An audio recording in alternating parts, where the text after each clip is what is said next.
Hello everyone, welcome back to this channel. My name is Anubhav. In today's video I will be talking about useful daily use English sentences. उम्मीद करता हूँ video बहुत अच्छी लगेगी। पहला sentence है आज का, आपको डॉक्टर की सलाह माननी चाहिए. Whatever the doctor has advised you to do और not to do, so you should follow that.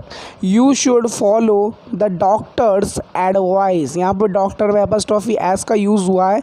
You should follow, follow मतलब मानना. क्या? द डॉक्टर्स, डॉक्टर की सलाह, advice. Should is the modal verb used as. अगर आप पतला होना चाहते हो तो इस डाइट को फॉलो करो. Whatever the diet chart is given to you, you should follow that and you have to eat according to that. If you want to be slim, to be slim का मतलब पतला होना, ठीक है. तो follow this diet. If you want to be slim, follow मतलब उसे follow करना, उसके अकॉर्डिंग चलना. Follow this diet.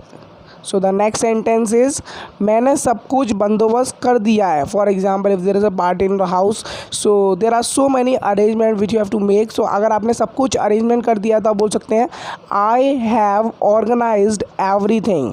I have organized everything. It is present perfect tense. So the next sentence is, चाहे तुम कहीं भी जाओ मैं तुम्हारा पीछा करूँगा. तो अगर आपको ये ट्रांसलेट करना हो तो आप सिंपली कर सकते हैं, no matter where you go. मतलब फ़र्क नहीं पड़ता, या फिर चाहे तुम कहीं भी जाओ, I will follow you. Follow you का मतलब पीछा करना. No matter where you go, I will follow you. मैं तुम्हारा पीछा करूँगा. So the next sentence is, आग के पास मत जाओ. अगर आपके घर में कहीं भी आग है तो आप अपने बच्चों को रिकमेंड करोगे not to go near the fire. तो उस सिचुएशन में you can use out this sentence, don't go मतलब मत जाओ. पास, नियर किसके? फायर के. फायर को आग बोलते हैं इंग्लिश में. Don't go near the fire. Don't go near the fire. It is imperative sentence. उस कुत्ते को मेरे पास मत आने दो. It means you are allergic to dogs and you don't like dogs at all. Maybe you have a bad memory with dogs in past. Don't let that dog come मतलब आना, मेरे पास, तो उसके लिए आप बोल सकते हैं near me. Don't let that dog come near me. If you don't like dogs, आप ये वाला सेंटेंस यूज़ कर सकते हैं. सो द नेक्स्ट सेंटेंस इज़, जहाँ कहीं भी उसका भाई जाता है वो अपने भाई का पीछा करता है. He follows. फॉलोज़ का मैंने आपको पहले ही बता चुका हूँ. पीछा करना, इसमें एस लगाया क्योंकि ही सिंगुलर सब्जेक्ट है और प्रेजेंट इंडेफिनिट टेंस में एस लगता है. He follows his brother wherever he goes. He follows his brother wherever, जहाँ कहीं भी वो जाता है. ही गोज़, यहाँ पर गो में भी हमने ई एस का यूज़ हुआ है, एस का यूज़ नहीं होता है गो में. मुझे कहीं से भी ला कर दो. जब आप मतलब जिद कर रहे हो, when you just making a demand of something and you want that thing from anywhere, so आप लोग बोल सकते हैं फैच मतलब लाना. It to me from anywhere. I don't know anything. Fetch it to me from anywhere, कहीं से भी, फ्रॉम एनीवेयर. वो मेरा जिगरी दोस्त है. सो गाइज, अगर आपका कोई भी बेस्ट फ्रेंड है तो आप बोल सकते हो, he is my bosom friend. He is my bosom मतलब जिगरी दोस्त, friend. So the next sentence is, मेरे हाथों पर सैनिटाइज़र छिड़क दो. When you return from somewhere, so it is necessary, it has become a part of our daily routine to sanitise ours hand properly. Spray मतलब छिड़कना. Sanitiser को किस पर? ऑन माई हैंड्स, मेरे हाथों पर. स्प्रे मतलब छिड़क दो. क्या? सैनिटाइज़र किस पर? On my hands. Spray sanitiser on my hands. It is imperative sentence. तुम्हें ये कहने का अधिकार नहीं है. तो अगर आपको कोई चीज़ का राइट नहीं है तो आप बोल सकते हैं, आपको कोई बोल सकता है, you don't have right to say it. You don't have right to say it. अगर आपकी मोटरसाइकिल नहीं है और कोई यूज़ कर रहा है तो आपको राइट नहीं है मना करने का, ठीक है. ऐसे सिचुएशन आप समझ सकते हैं. अब मैं काफ़ी अच्छा हूँ. For example, you were suffering from fever last night and you have taken a medicine of fever that is paracetamol. So now you have recover a lot. So you can say to somebody, now I am much better. Now I am much better, काफ़ी अच्छे के लिए आप use कर सकते हो much better. अब के लिए तो आपको पता ही है नाउ का यूज़ करते हैं और आई के साथ हम एम का यूज़ करते हैं क्योंकि कोई सेंटेंस तो है नहीं, सिंपल इज एम आर का यूज़ होगा इन सेंटेंसेस में। सो द नेक्स्ट सेंटेंस इज मेरी तरफ मुंह करके सो आपको अगर आपका भाई है कोई भी तो आप बोल सकते हैं, अगर आपको नींद नहीं आ रही है तो आप बोल सकते हैं प्लीज़ फेस मी, मतलब मेरी तरफ करो मुंह, एंड स्लीप और सो। यहाँ पर एंड हमारा कंजंक्शन का काम कर रहा है जो कि दो सेंटेंसेस को ज्वाइन करने का काम करता है। अगर आपको कंजंक्शन डिटेल में चाहिए वीडियो तो definitely let me in the comment section below, I will definitely work on that. Please face me and sleep. तुम्हें बस अपनी चिंता है, that means you just think about yourself rather than thinking of all the people who are there, because everybody is there to take care of the profit of something but you never care about that thing, you just want your share and your benefit from something and you don't care about the rest of the people. You are just bothered about yourself, you are just मतलब बस के sense में use किया है, you are just bothered मतलब चिंतित परेशान about your self. तुम हमेशा अपने बारे में सोचते हो। Before translating any sentence you need to identify the tense, after that you would be able to translate it very easily. So it's English will be you always just think, मतलब केवल सोचते हो अबाउट योर सेल्फ, अपने बारे में। It is present indefinite tense, you always मतलब हमेशा, just think केवल सोचते हो अपने बारे में, about your self. Next sentence is मैंने बहुत बार माफ़ी मांग ली है, तो ये प्रेजेंट परफेक्ट से बनेगा। इस सेंटेंस को हम बना सकते हैं I have apologised numerous time, numerous time मतलब बहुत बार, but somebody is not ready to forgive you for the mistake you have done. I have apologised numerous time. क्या तुम्हें याद नहीं है कि आज मेरा बर्थडे है? तो भाई अगर आप भूल चुके हो किसी का birthday so definitely you will face a lot of difficulties. Don't you remember that today is my birthday? Don't you remember, क्या तुम्हें याद नहीं है? डोंट यू रिमेंबर कि दैट आज मेरा बर्थडे है, today is my birthday. Don't you remember that today is my birthday, you haven't wish me so far. मैंने तुम्हारा साथ देने की पूरी कोशिश की। If there is a friend who is in trouble so definitely will put your all efforts, all possible efforts in any way. I tried my best, मतलब मैंने पूरी कोशिश की किस चीज़ के लिए? आपका साथ देने के लिए, to support you. I tried यहाँ पर सेकंड फॉर्म में ट्राई की पास्ट इंडेफिनिट टेंस है। आई ट्राइड माई बेस्ट मतलब जितना अच्छा हो सकता था उतनी कोशिश की, किस चीज़ के लिए? आपका साथ देने के लिए, टू सपोर्ट यू। टू यहाँ पर इन्फिनिटिव का वर्क कर रहा है। मेरे साथ आइए, मैं आपको रास्ता दिखाऊंगा। अगर आप कोई होटल वगैरह में गए हो तो अगर आपको रूम तक पहुंचना हो तो वहाँ पे बहुत सारे गाइड करने वाले बंदे खड़े होते हैं जो आपको आपके रूम तक पहुंचाते हैं, तो वो इंग्लिश में बोल सकते हैं फॉलो मी, मतलब मेरे साथ आइए मैं आपको रास्ता दिखाऊंगा। एंड यहाँ पे एंड हमारा कंजंक्शन है, and I will show you the way. Follow me and I will show you the way. मुझे सच में अपनी गर्लफ्रेंड की याद आती है। So first of all try to identify the tense, it is present indefinite tense. I really miss my girlfriend.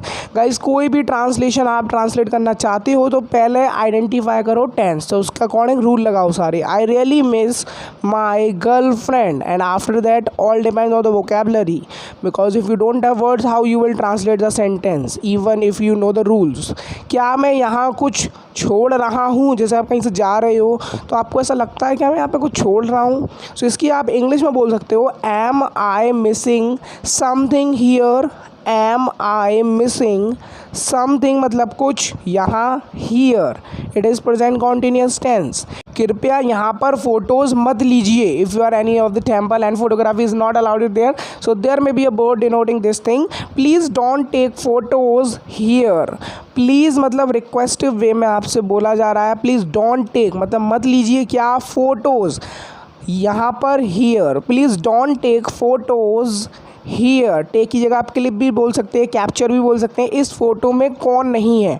जैसे आपकी पूरी फैमिली एक फ़ोटो में इंक्लूडेड है तो आप ढूंढने हो कौन इसमें नहीं है फ़ोटो में, तो ऐसा बहुत बार होता है। तो आप बोल सकते हैं who is missing from this photo. Who is missing from यहाँ पर प्रपोजिशन है, दिस फोटो। वो फ़ोटो लेने में अच्छा है, because photography is also an art, so he has ability to take photo properly, he is good at. अगर वो अच्छा नहीं है तो आप बोल सकते हैं बैड एट। ओके, तो आप इस तरीके से ट्रांसलेट कर सकते हैं sentence, he is good at taking photos. Bad at भी बोल सकते हैं टेकिंग फ़ोटोज़, फ़ोटो लेने में बेकार है। उसने मुझे बहुत सारी सुंदर फ़ोटोज़ दिखाई, ही शोड मी। यहाँ पर शो की सेकेंड फॉर्म का यूज़ हुआ है जो कि ये शोड, किसको दिखाई, मुझे, मी। बहुत सारी के लिए अ लॉट ऑफ, क्या, सुंदर photos, beautiful photos. He showed me a lot of beautiful photos. मेरा अभी पढ़ने का मन नहीं कर रहा है। तो ऐसा बहुत बार होता है, जैसे आप बहुत कंटिन्यूसली पढ़ रहे हो तो उसके बाद आपका मन नहीं करता है, तो आप बोल सकते हैं I don't feel like studying now. I don't feel like एक एडवांस स्ट्रक्चर, इसका मतलब मन नहीं करने से और मन करने से रिलेटेड है। I don't feel like studying now. क्या तुम मुझे अपनी फ़ोटो एल्बम दिखाओगे। सबके पास एक फ़ोटो एल्बम होती है जिसमें बचपन की कुछ यादें होती हैं, तो आपके पास भी होंगी, I think so. Will you show me your photo album. It is future indefinite tense and it is interrogative sentence as well. Will you show me your photo album. उसने चुपके से मुझे उसका फ़ोटो दिखाया, ही सीक्रेटली शोड मी। मुझे दिखाया, showed me, किसका photo, उसका फ़ोटो। मे बी बॉय का भी हो सकता है, गर्ल का भी हो सकता है, हर फ़ोटो, यहाँ पर गर्ल की बात हो रही है। He secretly showed me her photo. He was not allowed to show me but still he secretly showed me.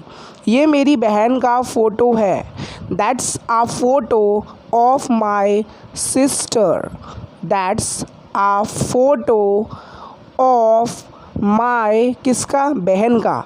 So that's a photo, that's यहाँ पर कॉन्ट्रैक्शन है, दैट और इज़ का, a photo of my sister.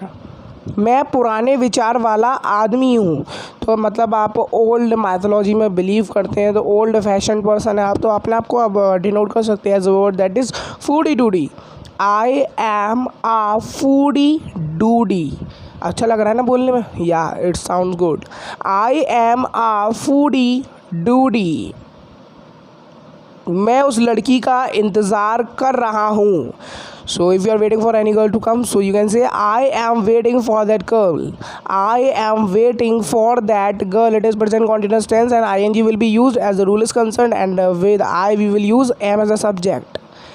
उसे वो लड़कियां अच्छी नहीं लगती जो हाई हील्स पहनती हैं। He doesn't like girls who wear high heels. He doesn't, he के साथ डजेंट का यूज़ होगा क्योंकि सिंगुलर सब्जेक्ट है, और प्लूरल होता तो डोंट का यूज़ होता। ही डजेंट लाइक गर्ल्स, उसको वो लड़कियां अच्छी नहीं लगती जो हु वियर्स, पहनती हैं क्या, high heels, who wear high heels. Next sentence, वो बहुत शर्मीली लड़की हुआ करती थी। It means you are talking about the past, she has changed a lot from that time to this time. She used to be, मतलब हुआ करती थी, उस सेंस में आप यूज्ड टू बी का यूज़ कर सकते हैं। She used to be a very, मतलब बहुत शर्मीली लड़की, shy girl. She used to be a very, बहुत शर्मीली लड़की के सेंस में आप बोल सकते हैं शाय गर्ल। तुम मेरी सपनों की लड़की हो, मतलब सपनों की राजकुमारी, ऐसे भी सेंस में बोल सकते हैं। तो इसकी इंग्लिश होगी you are the girl of my dreams. क्या होगी इसकी इंग्लिश, यू आर। यू के साथ आर का यूज़ होता है, आपको पता ही है। यू आर द गर्ल, मतलब तुम लड़की हो, क्या, ऑफ माई ड्रीम्स, मेरे सपनों की। You are the girl of my dreams. वो सुंदर लड़की कौन है। If you are finding any girl very beautiful, so you can ask somebody who is that pretty girl. वो सुंदर लड़की कौन है। यू आर वेरी, मतलब आपको बहुत अच्छी लग गई हो, तो आप पूछ सकते हैं किसी से भी जो अक्वाइंटेड है उस गर्ल से, who is that pretty girl. So यही था आज की कुछ डेली यूजिंग सेंटेंस। उम्मीद करता हूँ वीडियो बहुत अच्छी लगी हुई। अगर आपको वीडियो अच्छी लगी, आपको कुछ नहीं करना, you just have to like this video, share this channel, and not you cannot share this channel, you can share this video and you can subscribe to my YouTube channel, that is English ka Gyan. Okay, so I will meet you and catch you in the next video. Till then, Jai Hind, Vande Mataram. Keep supporting, keep sharing, keep liking my video.